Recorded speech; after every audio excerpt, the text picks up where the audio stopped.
I've got questions. I got questions of all different natures, so I'm just going to go ahead and ask them, and then you answer them as you can. All right, hit me. Okay, first one. Let's, the story. I mean, why? Why, where does it come from? I think I've always been fascinated by religion.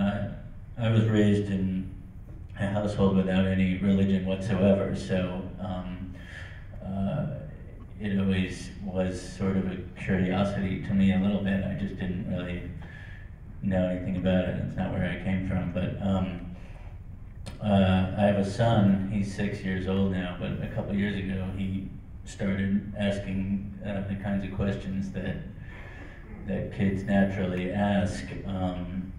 And you know, his grandmother passed away, and there was just, you know, pets or whatever, what have you, and there were just questions about you know, what happens when we die and so forth. And I realized how much easier it must be if you can tell your kid, oh well, you go to heaven and it's really nice, and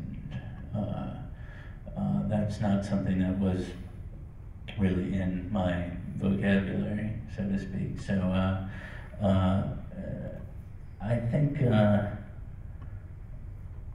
so I was thinking about that, and then I realized how difficult it is if you're in the grocery store and your kid asks you to buy him a candy bar or a bag of chips or whatever it is, and you say no, and then they say please, and you know, back and forth, and they're begging you and looking at you with those eyes, and usually I cave in and, you know, get the thing. And so then I started imagining, well, what if your kid is asking you to do something that's really against your nature, but they're really asking, and it means a lot to them, and you love them, and, you know.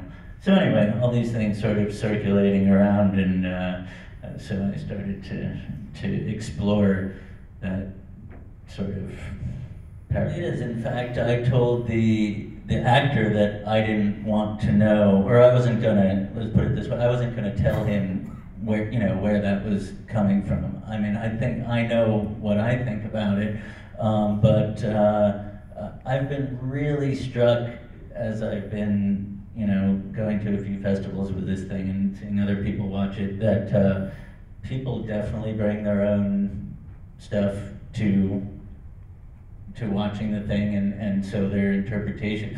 It, you know, I left it ambiguous intentionally, and it definitely seems like people bring their own stuff to how they perceive that. I go that far. I mean, you know, but yeah, I was really lucky. You know, when you live in LA, I mean, my kid went to school with John Michael Higgins' kid, you know, so you have some just, you know, proximity to people who are in the business, you know. Son, ask his son if he wants to be in my movie. Yeah. You did it, didn't you? Ask him for a play date. Okay. But you know, so John Michael Higgins, I knew his, you know, actually I knew his wife more than I knew him, and I just gave her the script, told her what I was working on, you know, chatting as you would about this and that, what are you up to, blah, blah, blah, and, you know, I'm working on the script for this short. She was curious, I let her read it, she fell in love with it, you know, she gave it, or actually, we had a conversation, she called me, you know, she's like, oh, I love the script, it's really good, you know, we're friends with, you know, these are people who are actors, so they're friends with other actors, and she says, you know, I have this friend, you know, blah, blah, blah, I don't remember his name, some TV actor, you know, something like, I think he'd be really good for the part. And I was like, that's interesting. I was thinking more along the lines of your husband. And she's like, oh, okay. And then she gave him the script, and he dug it, and, you know, and they were in. And that's it. Yeah, that's all she wrote it, or he wrote at that point, mean, right? You know, there's, when actors aren't getting paid for this kind of thing, they have to really like the material. Right. At the end of the day, that's all you have. And I mean, I can't stress, I mean, I will never show this, I wrote, 57 drafts of this thing. I mean, I didn't show it to anybody except my wife until I really felt like I had something. You only have one shot, basically, when you're dealing with people like that, and it can tarnish you for, they'll either think that you are doing stuff worth their time where they won't, and it's just, you really gotta put your best foot forward. So when I felt like I had something really good, then I was willing to show it to people, and it was extremely important to me that it look good and also look warm and natural, and I really wanted to shoot on film for that reason, because up until that point, the digital stuff I was seeing just seemed kind of cold and harsh and just didn't quite have the warmth that, I mean, I had a look for this thing that was really clear in my mind, and I just didn't think I could get that. But film is, at this point, prohibitively expensive to shoot, and so I found a DP, a director of photography that I really liked, and they all want to shoot film also, because it's what DPs do. Yeah, it's the best thing out there. But this guy was like, look, I can get you the look you want with the red camera, and I was skeptical, but in the end, the budget just wouldn't really allow me to, or I'd have to sacrifice so many other aspects of what I was trying to do. I mean, as a first-time director, you really want, time is your enemy, and you really want time on the set to work with your actors and get everything right. And so it, as the other filmmaker was talking about, all the concessions and balances, and basically, yeah, I could have shot film, but then I could have shot for a day, and like I would have had one scene that looked really good, but that doesn't make a movie. So he told me I can give you the look you want, and he did, and I was really, really pleased. I mean, I think like a week before we shot, the Red camera came out with a new sensor, some updated piece of hardware or firmware or something, and it just was a game changer. It looked really good, and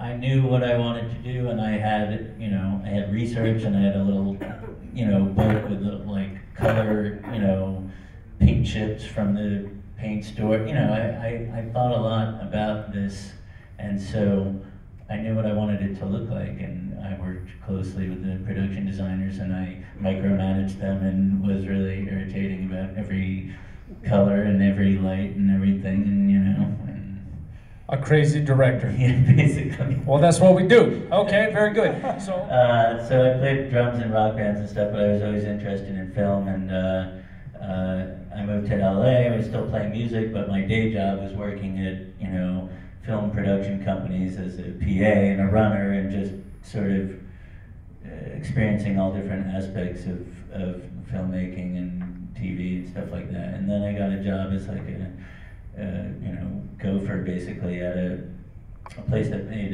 trailers for movies. So making trailers is an entirely editorial thing. It's just taking it's its own craft and its own style, it's right? Stuff that's already been made, and it's and it's distilling 2 hours into 2 minutes, and it's a really, really good way to learn the heart of storytelling, and like where the meat of what you're trying to convey is at, and carving away everything extraneous because you don't have time for it. And so anyway, that's how I learned to be an editor, and that's how I just learned to get my hands on the equipment, which at that time, before Final Cut Pro came along, your favorite program.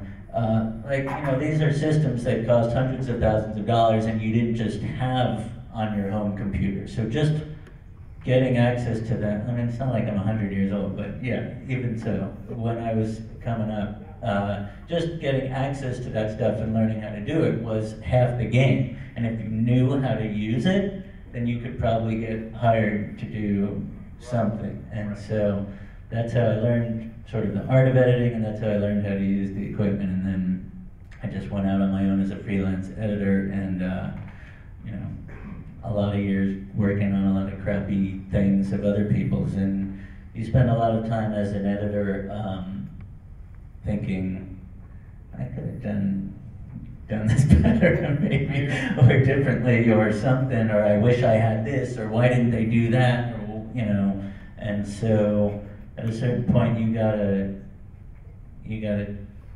see if you could actually do it. It was like a big test for myself, you know. Right. All right, let's see what I can do, you know. And the film is pretty scientifically accurate. I mean, obviously I took some liberties with the metaphor, you know, at the end of them actually, you know, using a human carcass to you know, propagate, but theoretically possible. And I had entomologists all over the country that were like advisors to me and consultants, and people sending me live beetles and FedEx and, you know, high, you know, fidelity recordings of beetle sounds, and just, you know, it's a pretty interesting community. But yeah, all that, you know, I really strive for veracity when it comes to that stuff, so that's all scientifically accurate. Kind of beetles that I'm talking about in the movie, the American burying beetle, Necrophorus americanus, is extremely endangered, and they're a protected species. So it's illegal to Take their picture. do stuff with them. And believe me, I put these beetles through the ringer, but literally.